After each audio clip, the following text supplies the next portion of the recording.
tuned in to the 2-Minute Warning, a live stream community conversation pertaining to social and political issues and how we can collectively resolve them. Powered by the Westside Gazette.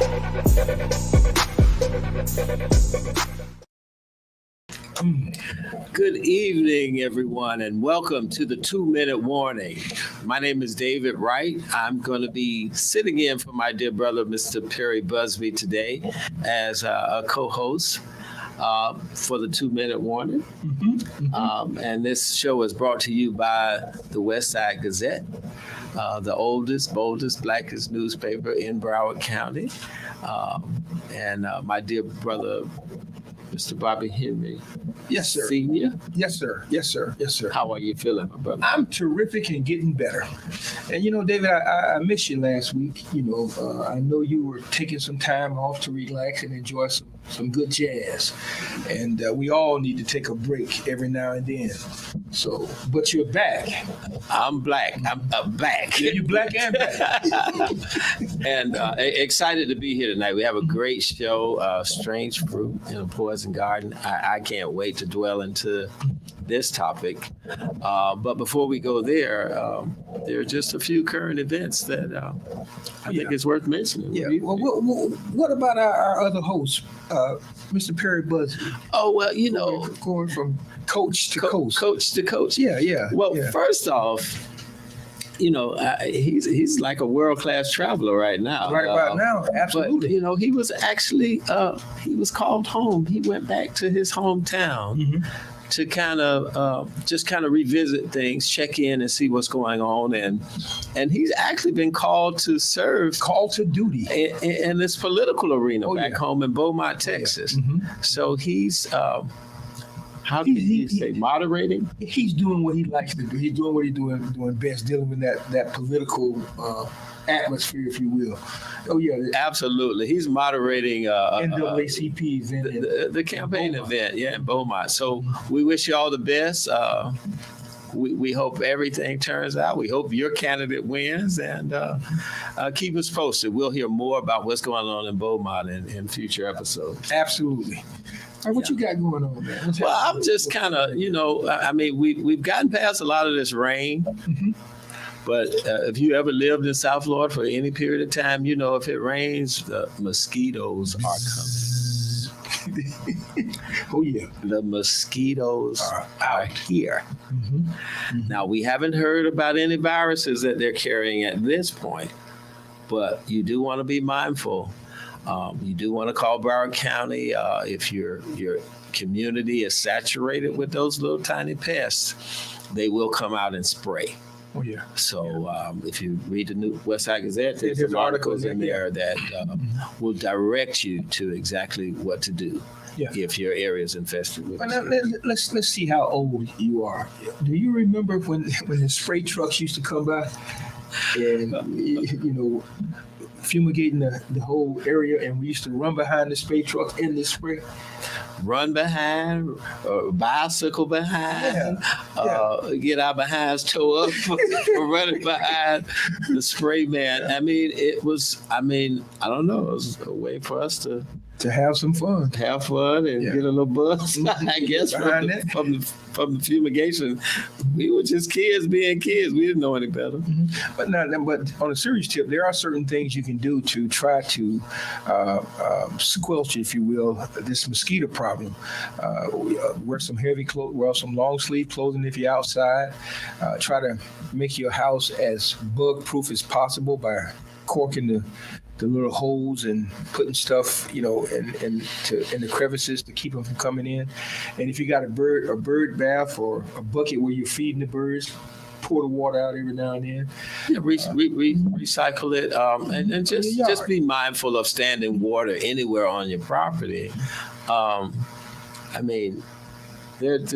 You just got to be mindful of how they reproduce, and they love moisture, they love dark areas, and you got to armor up this season because we got a lot of rain. Now check this out. I was going through the paper and I came across this article from the Lung Association. um, I think it's the National Lung Association where we're saying that there's some discrepancy in the air pollution as it pertains to white neighborhoods and black neighborhoods. I'll be doggone if we can't get a break. We can't even get clean air. What's happening? That article is also in the paper. It comes, yeah. The report comes from the Lung Association and the disparities. So check that out. There's some other stuff. Well, there are a lot of stuff. You know, unfortunately, we've lost some icons. Oh yeah. In the world. Yeah. And you know, and speaking of Mr. Harry Belafonte. Yes. You know, our hearts just go out to the family, but at the same time, we stand boldly on his legacy and how he supported the civil rights movement. He and Sidney Poitier and so many others, Dick Gregory, that played a major role in the success that we've had in all sorts of genres, not only just in movie and theater, but in civil rights. These guys almost just put it on their back. You know, we talk about Ozzie Davis and so many others, but just to name a few in the limelight that thought it not be robbery to use their platform to stand boldly for what was right. He not only talked the talk, he walked the walk. When it was time for finances, when the king needed finances to get out of jail, the March on Washington, and all those other entities, he came out of his pocket and he stood up. As a matter of fact, he was one of the first black men to actually host a late night show. Yes. Yeah. So this brother was something else. So we're gonna miss him.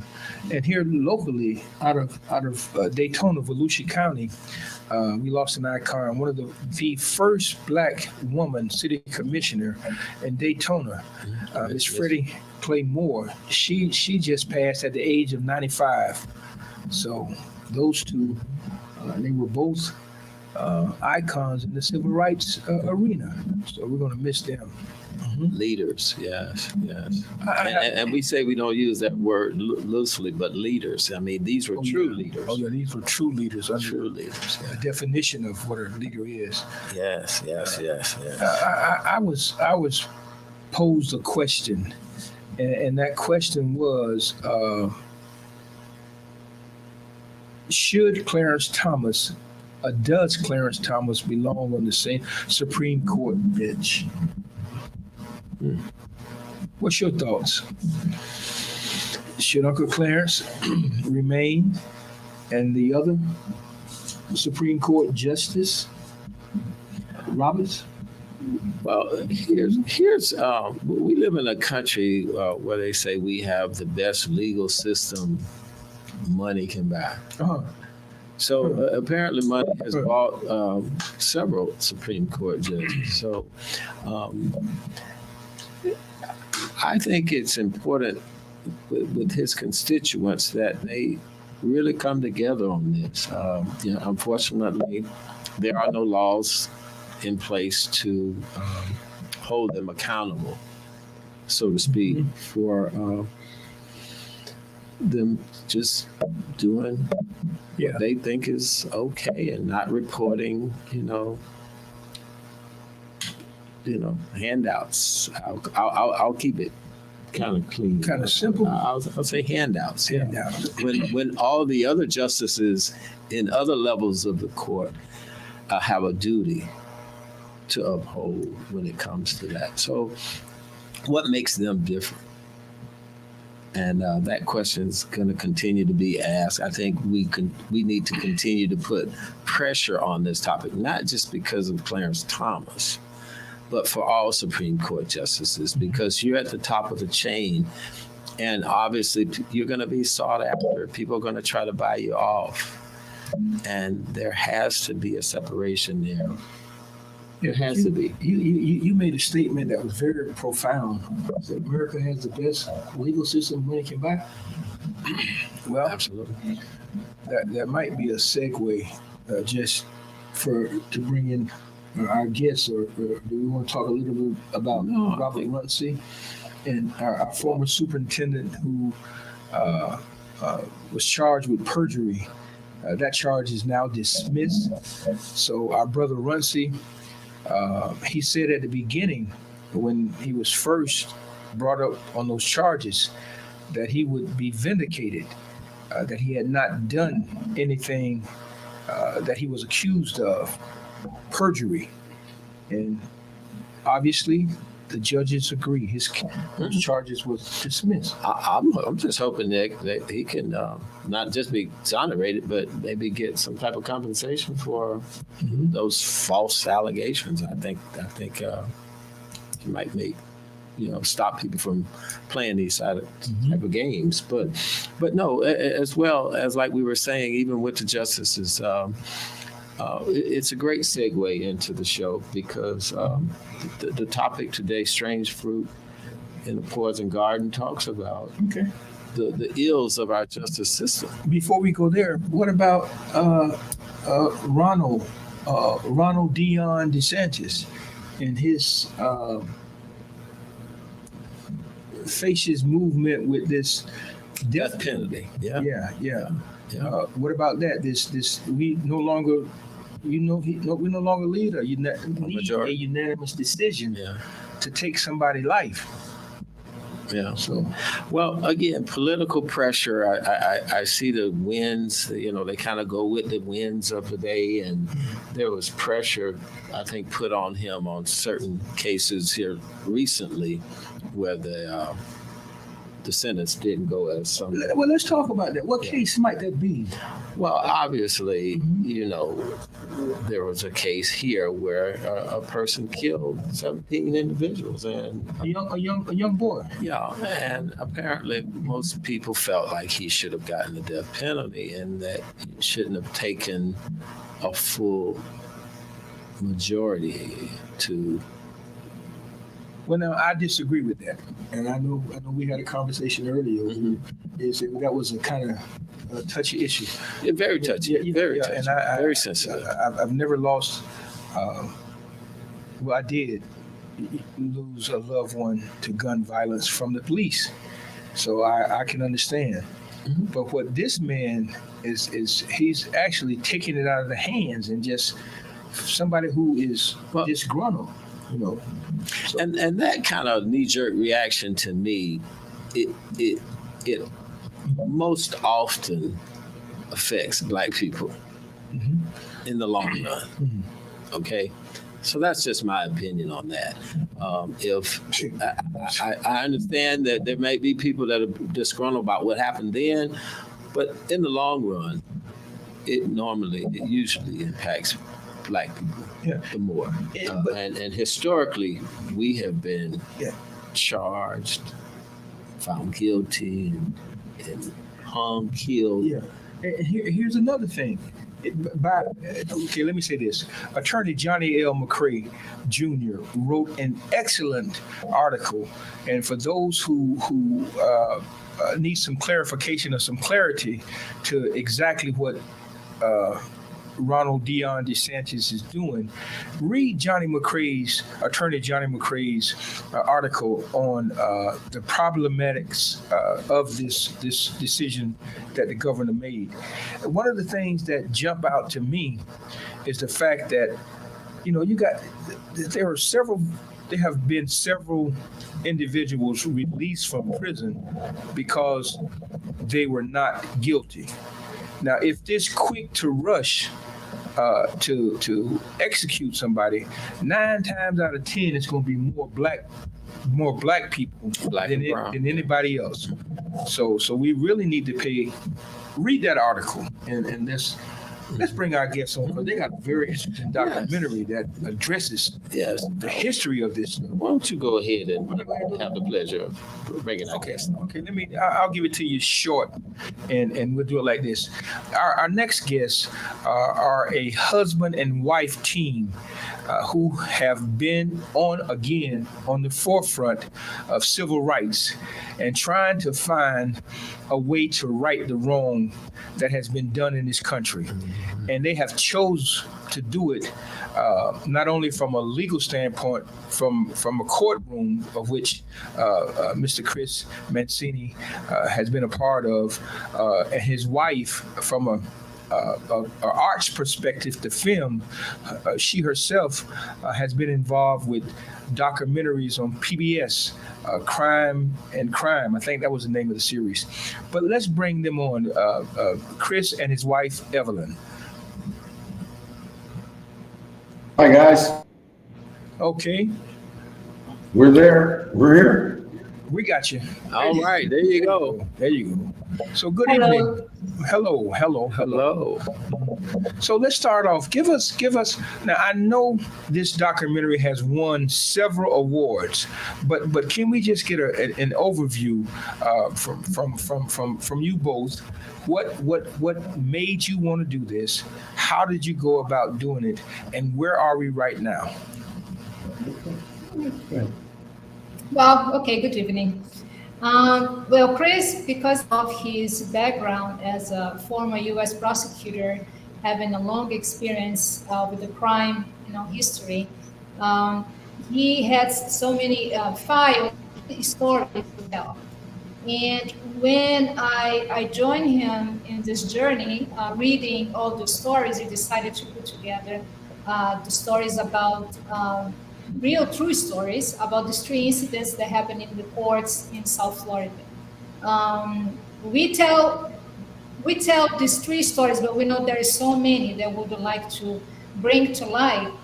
But we think those three stories are more relevant in terms of understanding deeply, the prejudice and everything that was going on back in the 30s.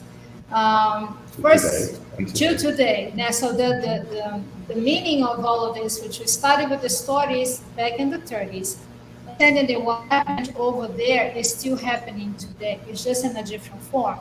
So we don't have lynchings per se, but we have other forms of, the Black community to be oppressed and being, being shot and killed. So, everything is started over there, and we really want people to understand the importance of learning our history, to learn what happened before and to understand why we're having circumstances today. And also based on that, what can we do for the future?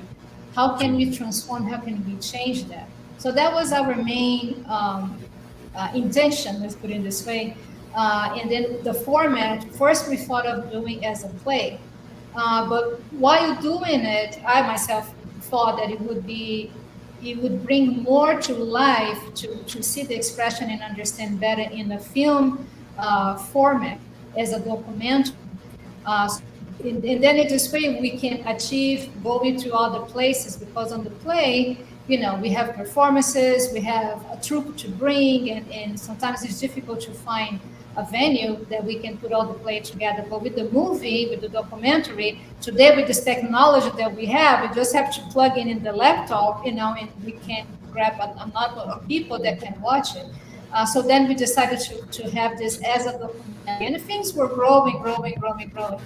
But basically, that was our intention, to do this and to bring the Poison Garden is a tool for people to understand and try to unite and to learn about our history in order to change what is going on today for a better future. Okay, Chris. David and I had an opportunity to see the trailer of this documentary. Where and how did you come up with the name of it, and what does that mean? Well, the Poison Garden is really something that's stuck in my head when I read Nathaniel Hawthorne's story about Goodman Brown. Goodman Brown goes out into the wilderness one night. He finds the devil, and the devil invites him basically to a party which is being conducted under the full moon. When he gets there, he sees all of the village elders, all the important people in his village, who he thinks are upright religious people, and they're basically dancing, worshiping the devil. He goes back, and it makes us understand that what things appear to be is not how things actually are. And that's where the idea of the poison garden comes in. Because we tell these fanciful stories, and at some time, guys, if I start screaming, it's because my wife is kicking me under the table. So you're gonna have to just understand the dynamic here. Evelyn is a Buddhist, but I am a practicing lawyer. I represented Muhammad Ali Jr. and his brother against a Muslim ban. I in our courts in South Florida, and I say in the movie that South Florida is cursed. It's cursed ever since the 19th by this endemic racism, and it has not gone away. It's just gone underground. We don't know about it. And one of the problems that we've had in getting the movie screened raised its ugly head about a month ago at NSU. They had invited us to do a screening of the movie, and they were going to invite 500 VIPs. And then somebody decided that the movie was too controversial for them white folks. And they canceled our screening right out from underneath us. And they wrote a memo that said it was too provocative in this current political climate, which brings us back to your friend, Ron Dion DeSantis. And this is the reality of what we deal with in the courts every day. And people that don't understand what's going on are because they don't want to understand. The curse of South Florida is indifference. The white people think the system works for them and control of it, so they don't care to see it changed. And that's just a sad truth. So there's some people you can't hurt their feelings, right? Let's do this. Okay, let's we're going to do this. Ariel, we were trying our best to get a part of the trailer to be shown, so we had to figure out a way to kind of bring it in. So this is from the movie. I mean, the documentary, Poison Gardens. Okay.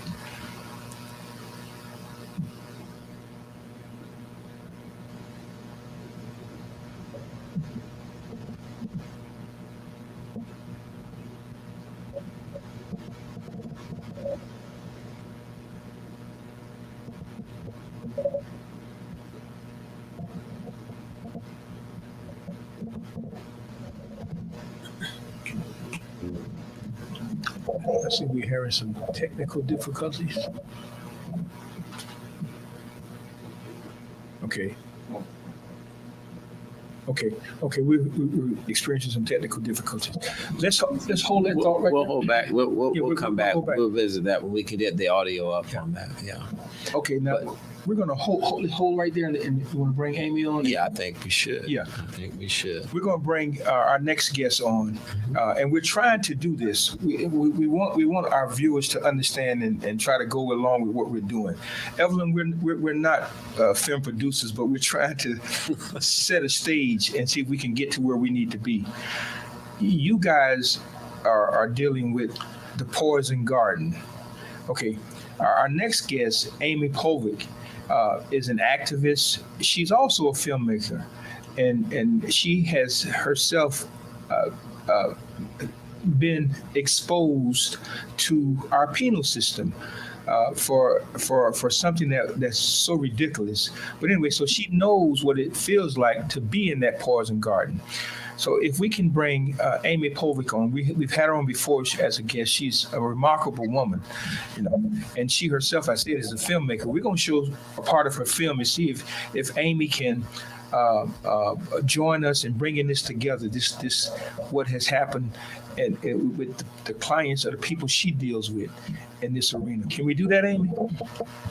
Sure. Hi. Thank you for having me. And who are you? Well, I learned the hard way, like most people did, that the Reagan-Bush administration resurrected Nixon's old drug war. A lot of people call the drug war today Nixon's drug war, but Nixon's drug war kind of went away. We weren't having really a big drug war during the Carter administration and Ford. But thanks to Daddy Bush and Ronald Reagan, they passed mandatory minimums, expanded the conspiracy law, even past bail reform, because anybody associated with drugs was a threat to society, and they could deny our bail based on a threat to society. But George Bush Jr., if you'll remember, when he was running for president, they called it a youthful indiscretion. If you had cocaine or whatever your drug of choice was. So it went from a youthful indiscretion and recreational drugs to the scum of the earth, like that. And in '89, the feds busted into my home and put me in a chair and said that you'll either work with us or you're looking at 20 to life for conspiracy. And I think a gentleman that I communicated with while he was in prison is going to come on later, Rufus Rochelle. But we have so many people on our website and have assisted so many people with clemency. I received clemency from President Clinton because I would not cooperate. And they call it the trial penalty phase now, but back then there was no term for it. And they didn't even want me, but I was the wife of somebody that was in a drug operation, and they wanted me to wear a wire and infiltrate his organization. He was in Germany. Long story short, you could have put a gun to my head and blown my brains out. I just was not going to participate in what I would refer to the poison garden, which is forcing people to either cooperate or they will indict you. And I was dragged to Waco, Texas. I did receive a 24-year sentence, and I tried my appeals, but I didn't realize until I went to prison and met so many people. And I'm white, and I met a lot of white people in there. White people do go to prison, but some of my best friends and people I would have never met, and my education came from serving time with about 800 women, heavily populated minorities, women of color, brown, black, but also like myself. And suffering is suffering. But one thing that is horrible is you don't really have drug sting operations going on much in Beverly Hills or Malibu or places like that. But I learned how most people who were in prison didn't have any drugs, and some of them didn't sell drugs. I didn't either. But conspiracy means if you move the needle one little centimeter by spending some money that isn't legitimate, or giving somebody a ride, but you don't know that person is going to go pick up some drug money from a drug bust, you can be indicted for conspiracy because you have associated, if you're just associated. And that really destroyed communities of color, because they can concentrate so heavily. And then we had the crack cocaine problem. And I'm fascinated with your work, Evelyn and Chris, because we really have to put a spotlight on these situations like Rufus suffers from.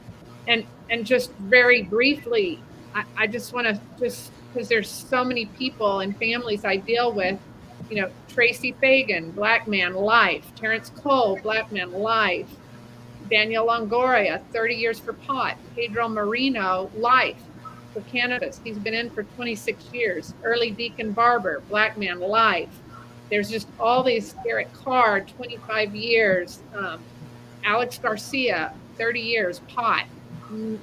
Where is Biden and Kamala Harris, who campaigned on freeing all the cannabis prisoners? But when you're in a position of power, you say a lot on the campaign trail, but then when you're in a position of power, it's as easy as a signature. And you can act on it. And we're still waiting. I can't really say patiently anymore, because I'm becoming impatient with not just them, but a lot of people on both sides of the aisles, the Democrats and the Republicans, who passed these laws way back in the 80s. They know they went too far. They know they're wrong. They've acknowledged them. Obama let out 1,715 people through the clemency project that he launched.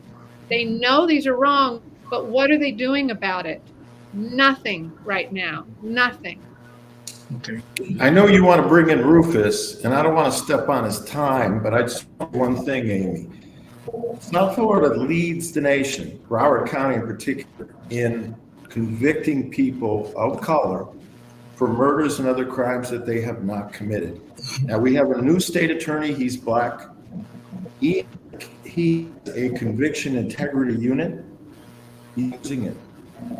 He should be, and the purpose of the poison garden, and the reason that we've asked people like Gene Pettis, the Florida Bar, Howard Finkelstein, Jim Karras, Marvin Dunn, some of the leading experts to join with us, is because the purpose of the poison garden, let's go see a movie. What's the point? You know, the purpose of the poison garden is to force prosecutors like Harold Pryor to review these convictions, to say, we did wrong, this was based on racism, and these people deserve to be exonerated. And one of the people in the movie, and then I'll shut up, I don't mean to take over your show, but one of the people in the movie is Walter Williams, also known as Doc Williams, who was convicted in the 1930s, sentenced to death, 20 days put to death without an appeal for raping a white woman he never raped. And that we intend to petition the Florida legislature for a pardon and for an exoneration for Walter. And he's just the tip of the iceberg. If we can start with Walter and we can inspire people to join us, and believe me, I know how to pull the levers of power because I've been involved in it intimately. I was a U.S. attorney, and I used to put people who you were just describing in jail. So join us. And Chris, that's a good segue. That's a Good segue. That's a great segue. And if I can, I'd like to bring on Rufus so that we can get his view as well and continue this conversation. So without further ado, Rufus has been on the show several times. Oh yeah. And again, very well known with Amy and the rest of the crew. Rufus, I'm going to let you tell your story because nobody can tell it better than you. Good evening, sir. Good evening to each and every one. And, I am very, very appreciative of being on the show to shed some light on some of the things that I experienced and Amy and you all have experienced yourself. And I feel, even in Bobby touched, I think it was Bobby touched on the issue as well. Our president, and also he hadn't, he in terms of holidays, Christmas and Thanksgiving, those are traditional times where the president does clemencies and pardons. And he was apologetic in reference to the crime bill because he was part of it, a major part of the crime. So what's the significance of being apologetic? Right. When you're in position to correct some of the wrong, and then any individuals will commend you for, doing the best that you could, to try to correct various wrongs. But he apologized for being a part of it and realized that it was specifically or mainly hurting and targeting people of color and the poor and many others as well in terms of building more prison complexes and putting more police on the street. And then what you see today, in terms of the gangbangers on the police force, really, because you're seeing so many things that's happening now are being brought to light because you got the cameras there. But what about the things that have happened when the cameras wasn't there? And then the fact is, too, is that DeSantis, since he's been governor, he had commuted not one person sentence for the state of Florida, nor that we know, I know, nor could grant pardon for one individual, not one. And he never even talk about criminal justice reform. But when it comes to execution, he's down with that movie. And the fact is, shedding light on my situation, because I spend so much time doing my tenor just like Amy in reference to shedding light on other individuals' situations. Because, we understand their plight, we understand their suffering, the family's situation where the family is torn apart, for various families that's basically innocent. Even in my trial, the prosecutor, Linda Padgett, asked Judge Maurice Paul, federal Judge Maurice Paul, is she doing a good job? And he stated that you're doing very good, but we don't want to push our luck. We don't want to, that's collusion. That's collusion. Then also, during the juror situation, speaking of jurors, among maybe 70 prospective jurors to choose from, only one was African American, a lady. She was a female. Her husband was a Alachua County sheriff. Alachua County sheriff. Now, we're black defendants, African American defendants being tried here in Gainesville, the Alachua Federal Court, the Northern District of Florida, in Gainesville Division. 70 prospective jurors to choose from. Only one was African American. In the second or third day of trial, among the 12 jurors that was picked, which we picked her, she got scratched from the juror because he allegedly seen us in handcuffs and a chain around our waist. And that brought in the alternate jury, which was white. So we had an all-white jury. And there wasn't no jurors of our peers, no doubt about that. But two is that the cards was already stacked against us before the trial started. Because the trial, what would have started out as a situation involving the University of Florida athlete with their star basketball player, Vernon Maxwell. Because they thought that we were the one affiliated with the athletes and students at the University of Florida, so they bombarded us through the media with the University of Florida, where they even went to the extent as far as putting us on campus at the University of Florida. And guess what? My co-defendants don't even play basketball. Never been on the campus. They was just up there for a few days visit. And they pulled them in my car, my Saab turbo. So one of them had the nickname of the person that they were looking for, named Ice, Eric Ice Scott. We found out after we in prison. But what happened was they done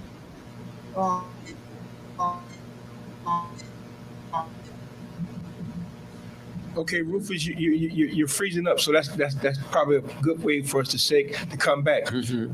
Okay, but but I'd like to go back with Amy, because we're talking about the president as well as the governor have not exonerated anyone. And Amy, you just read off a list of names of people that we know are being held unjustly. Is there something we can do? Is there a list that we can send to Biden, or is there a list that we can kind of? Well, that's a good question. I will give the Biden administration credit, because there has been one refreshing change, and that's that they appointed Liz Oyer to run the pardon office. And Liz Oyer is about the first that I know of former federal public defender.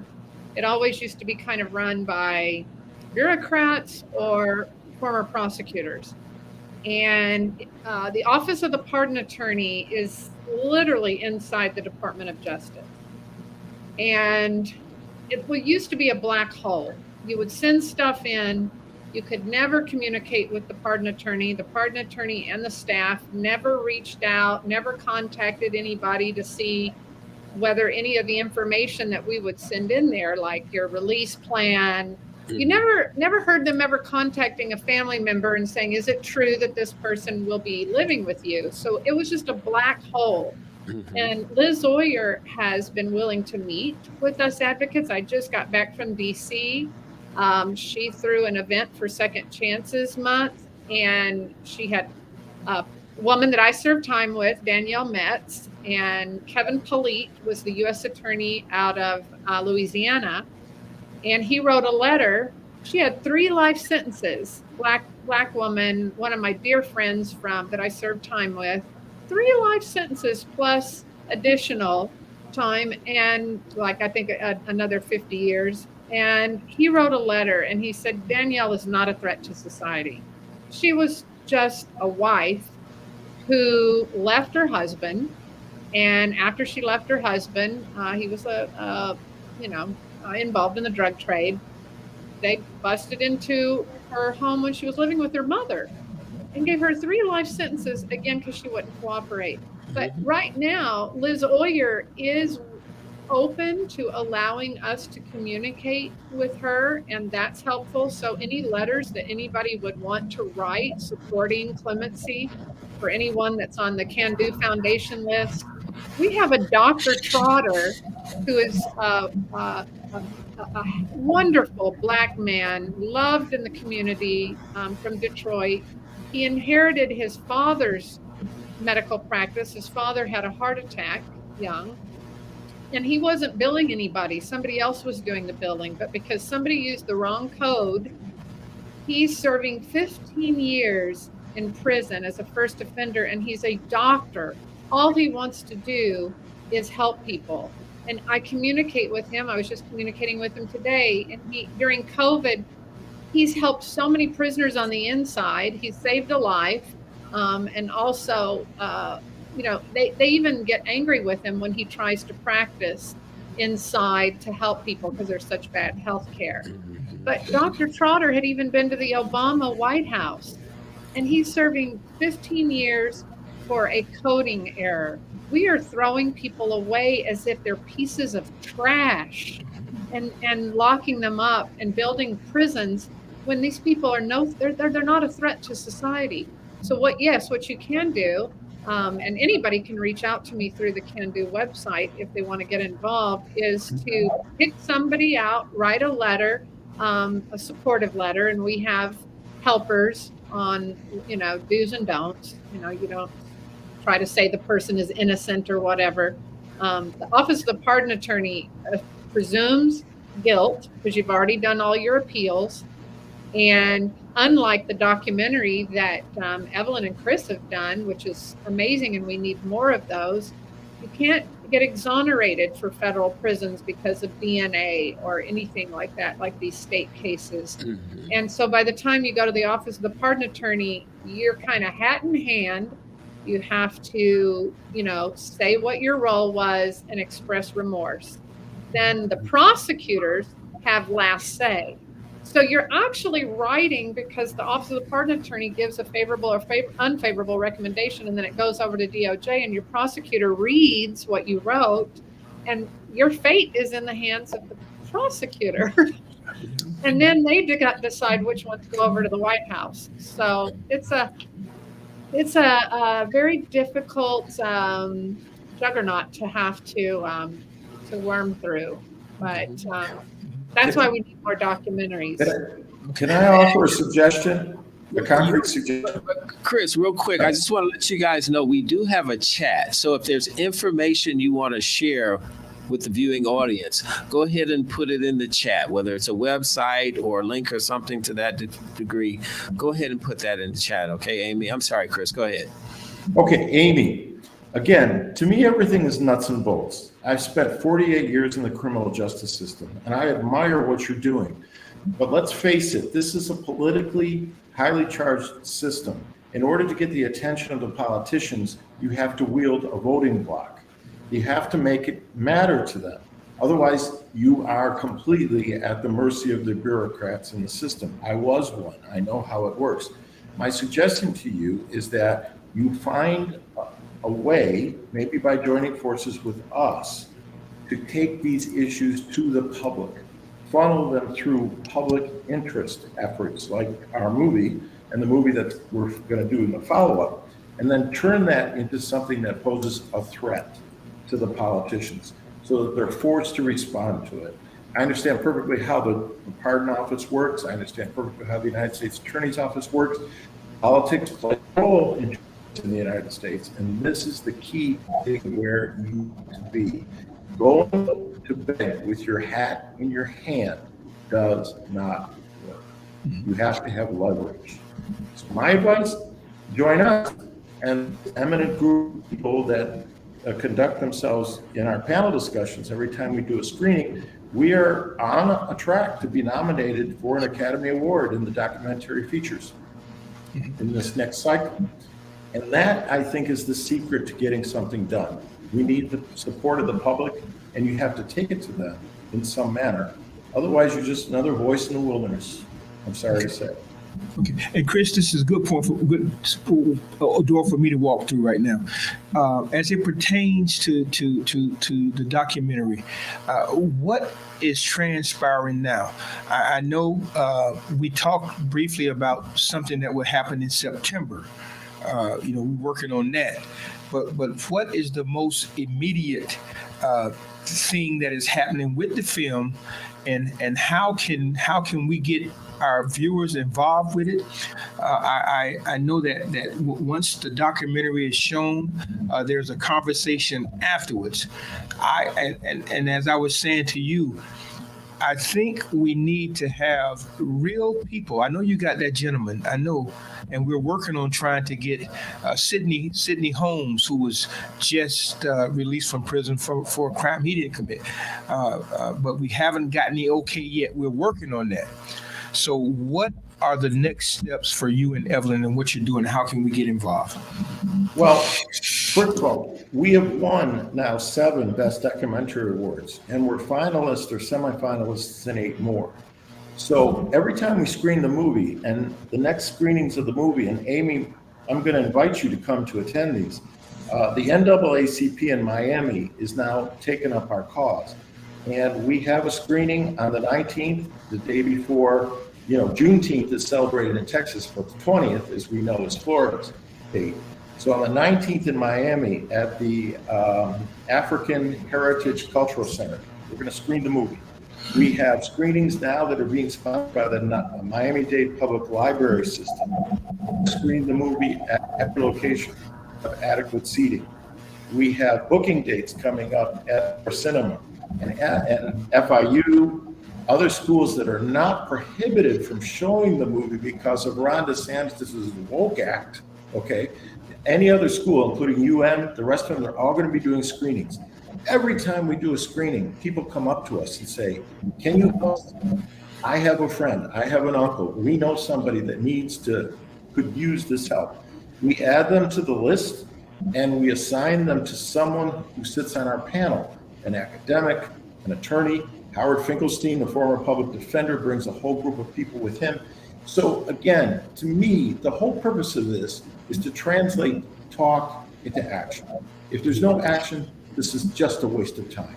So my advice is come to our screenings, join us, come prepared to tell us about someone in particular who you think has suffered as a result of the system, and we'll vet it.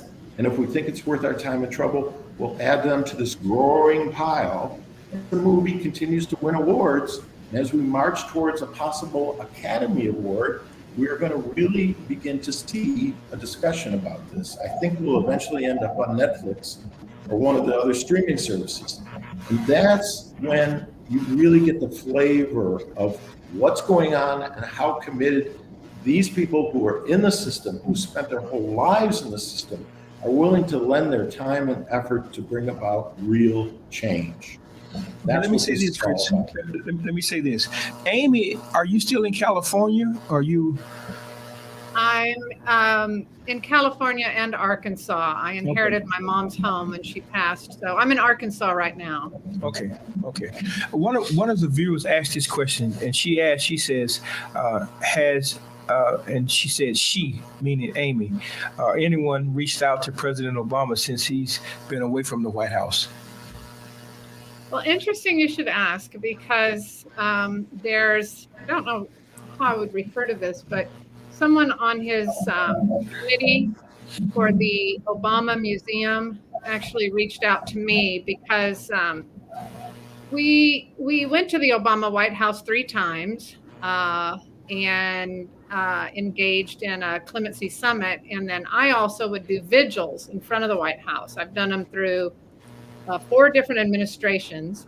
And they actually wanted my posters because I had over 25, although more people that we advocated for came out than that.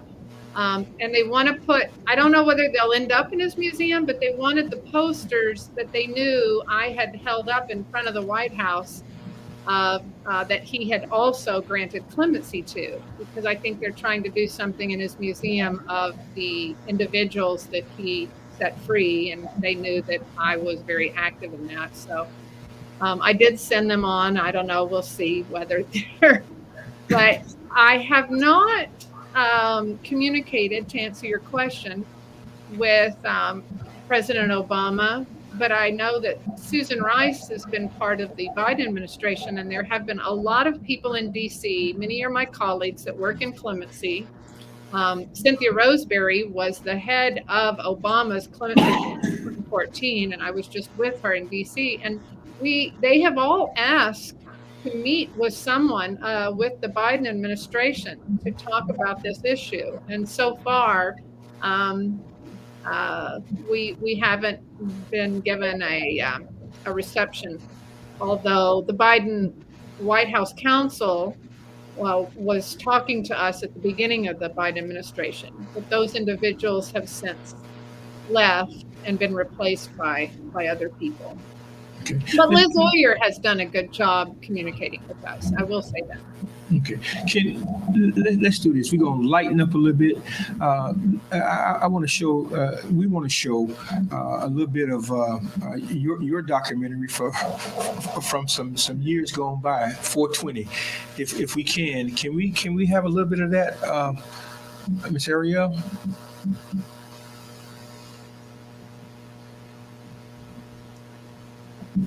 Okay. Well, while we're waiting, I'll just say this was before I did the whole documentary before anybody legalized it, and I never dreamed it would become legal while I was working on it. And I had to change the whole ending because it was legalized in Colorado and Washington State, because I had a whole segment at the end, and then suddenly it was legalized in those 2 states. So I had to change this was back in 2013 when I was working on it, and I think in 2014 it became legal. So before I released it, I had to change the ending. Okay, that's all right. We're just going to show a piece of it if we Okay. can get that.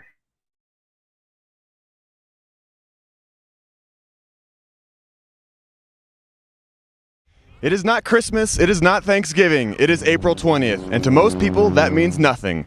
But here at the University of Colorado, it's time to smoke pot! I leaned the door, popped the chain, and we arrested these 4 college kids. I was studying physics, I was studying math, and getting straight A's in all my classes. This is the generation that grew up listening to the DARE program. Nike SB Skunks. So Nike made these shoes just for 420? We've taken strong steps to do something about this horror.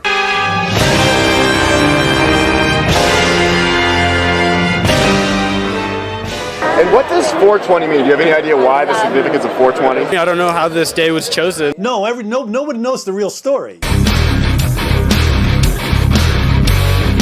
I've heard it's a police code when there's like a drug bust. I went on ABC News and told the real story, and that still didn't really, people wouldn't accept it. We need more prisons, more jails, more courts, more prosecutors. Nearly 1,000 young folks went to jail as a direct result of what I did out there as one undercover agent. just on the basis of the odor of marijuana coming from a college dorm or from an That was back what, 2011? What was that, 2013? Yeah. 2014. I interviewed a lot of cops, and they all feel like you, Chris, remorse. And Jack Cole was an undercover DEA agent, and I think he has a lot of sleepless nights because he struggles with what he contributed to the misery of so many people. When sorry, you got 420 events. It was illegal when I was filming it, but I was like, wait a minute, there's 420 events. There's people in prison for life right now still. Pedro Marino serving life. He's already served 26 years, and he's just sitting rotting there while people are engaging in 420 events out here. It's madness. You know, we were trying to bring light to situations that open the door or could be used as another method of a poison garden, if you will. You know, and it just so happened that Amy, your documentary and the whole marijuana world, I guess I should have said we're not promoting marijuana. No. But just the fact that it was an open door that could be used to ruin people's lives. And what Chris and Evelyn has done with their documentary was to expose another hideous method of how the system set folk up to ruin lives and keep them down. So to ask a question of Chris and Evelyn, I'd like to ask, when we have a legal system where a prosecutor is able to put a completely innocent person, because it's different, drug cases are different. When you can put someone in prison who wasn't even there, who didn't rape somebody, they weren't even, there's not even really any evidence other than what, maybe somebody taking the witness stand who is trying in a plea bargain or who just wants to testify. You know, that prosecutor probably knows when they're doing it that they have the wrong person, right? Wait. You want me to answer that? Okay. First of all, you have to start with the Congress and the way in which the rules in the federal courts have been written by the United States Congress, and the way in which Ron DeSantis right now in the state of Florida is trying to the rules regarding the death penalty. Well, if you start with that, you understand that the foundation of what you just asked me, how a prosecutor can do those things, goes right back to the Nixon era, the war on drugs, which you write, and everything that has been treated different since then. We have to take a look at why these things happen, and the foundation of it, again, is political. If you want to change that, you don't do it working backwards from the system in the courts. You start by working in the Congress. And right now, with our divisions in Congress, with the Republicans in charge of the House, Biden is going to have to be reelected, and then we're going to see how much heat takes over the likely indictment of his son, which I think is coming, and all the fallout, which is one of the reasons why I think you're getting such a cool reception from the powers that be. They may turn the game to walk the walk. It's political, and it starts with the federal rules of criminal procedure. I could give you a lecture about that, but I don't think you want to hear it. Just take my word for it. Change those rules, and you'll see a lot of these injustices stop. Okay, let's do this. Let's go back to Rufus, who was a victim of exactly what we're talking about. Okay, back with us. Okay. And has a great book. Yeah, absolutely. Yeah. Go ahead, Rufus. Okay, what I want to say, thank you. You know, we had some difficulties here, you know, with the weather, but and I apologize. Well, you know, Yeah, I guess this is something that's instituted through the Lord. But anyway, what I'm about to say is that with the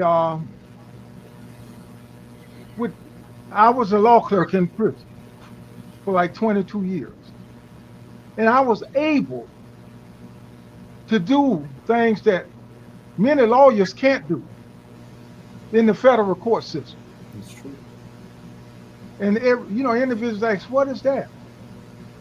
What is that? Is they know how to get you in there, but they know little how to get you out of there. And it might sound crazy, but their job is easy, because the fact is 97 or 98% of the people plead guilty. Only 2% go to trial. 2% go to trial. And here's the thing, most people that could afford it, they hire an attorney in the federal court system when they get indicted. The family go out, and a lot of them struggle to get funds to pay the lawyer to represent them in the federal court. Now, the lawyers tell you everything that you want to hear in every way that he gonna get you adjudicated of certain charges and so forth. You hear all the good things, you being stroked. But once he get all of your funds, here's the sad part. I met with the prosecutor, and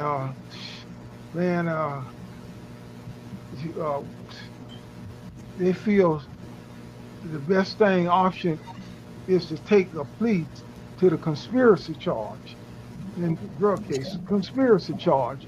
That way, perhaps you can have an 8-year deal, 7-year, like they told me, 8-year deal for you. And I said, well, I don't sell no drugs. I don't do drugs or none of that. Well, don't worry about that. What they want you to do is plead guilty to the conspiracy. And they'll drop the additional possession with intent to distribute charge and give you an 8-year plea deal. But you must sign this plea agreement in order to get that particular plea deal. Now, okay, you said, well, I don't know anyone. Well, you know what? When they realized that they had the wrong person in jail or prison, they went into prison and got 2 guys out of prison and put them in the cell with them. So that when the officer came around and did the roll call that morning, they would hear my name. But my lawyer had got a witness list with various persons, because they done got away from the University of Florida allegation now, because they saw civil action would have came, and they realized that they had the wrong ICE and the wrong Rufus and all of this stuff. So now what they did was went inside the prison and got guys out of there and cut deals with them and put them in the cell with me. So I called my lawyer and told him, after I heard their name called, I said, they got 2 guys in here. They brought them late at night while we were asleep, allegedly from prison, and put them in the cell right here with me. He said, you kidding? I said, I'm serious. He said, call me back in a half an hour. I called, in about 15 minutes, they marched those guys out of there. And the next time I seen them, now they done seen who I am doing the roll call. Next time I seen them was in the court testifying, when the prosecutor asked him, do you recognize the gentleman Rufus Rochelle over there? In here. Yes, over there in that brown, blue out jacket, which I had on. Because they done got a positive identification of me in that cell.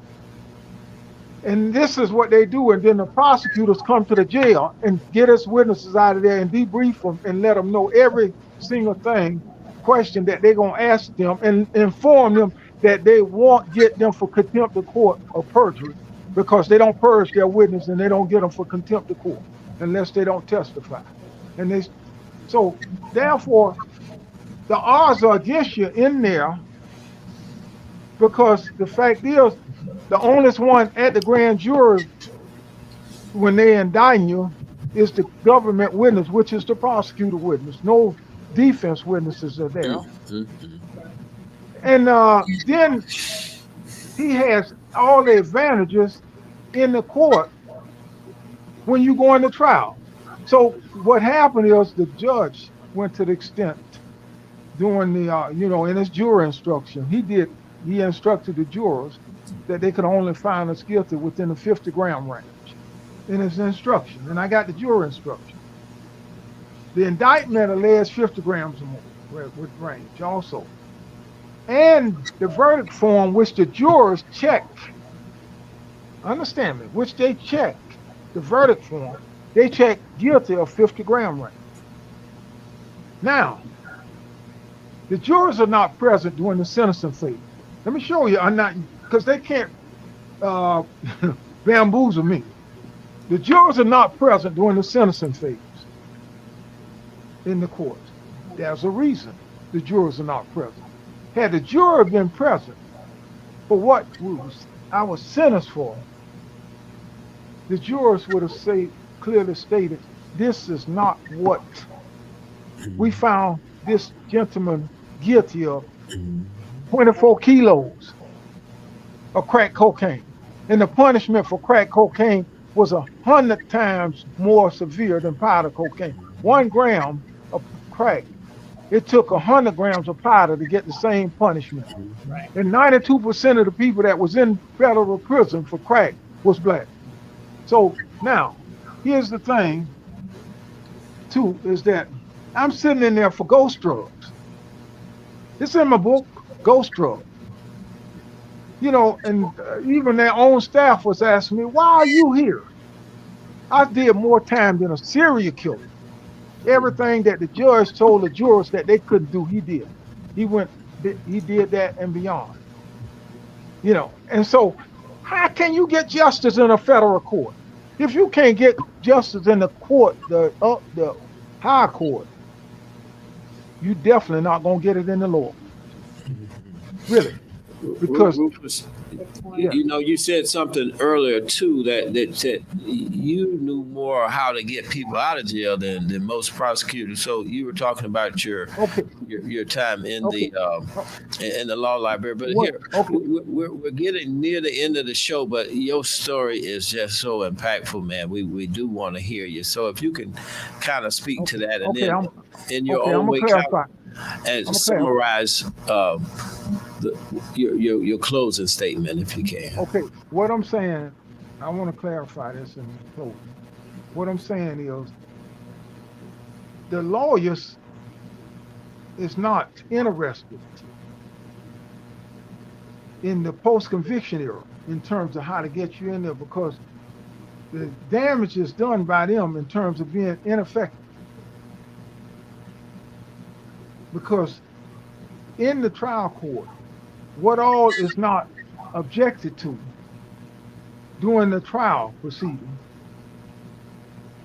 is waived on appeal, direct appeal.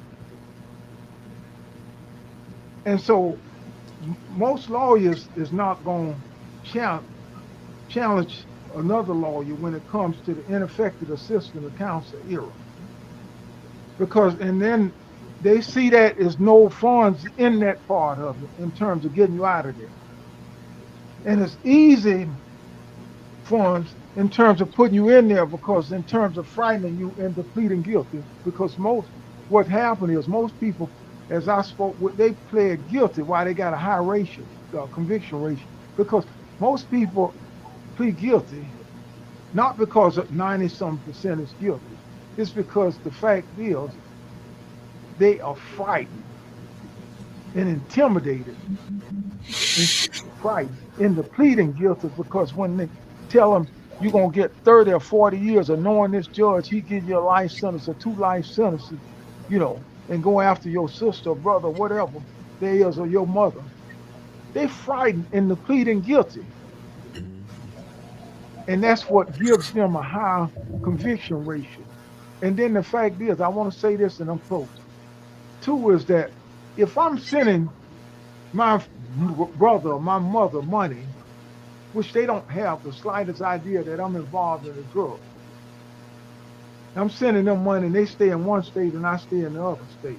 And I got a job, legitimate job, and sending them funds or whatever. And I'm indicted in reference to a conspiracy. Now, they go and get all the letters. They get all the letters from various sources. And they see my brother or my mother on there, they're going to go after my brother or mother. But when I get indicted with the same drug funds, so allegedly, then I pay this lawyer some of the same funds. Why don't they go after him?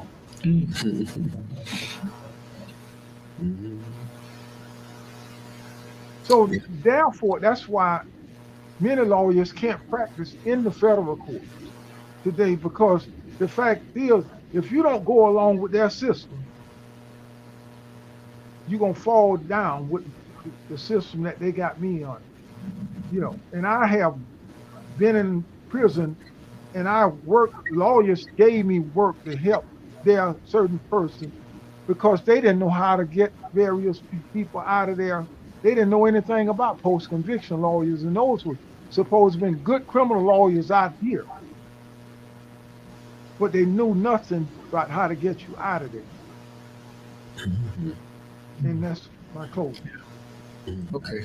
Thank you so much, Rudy.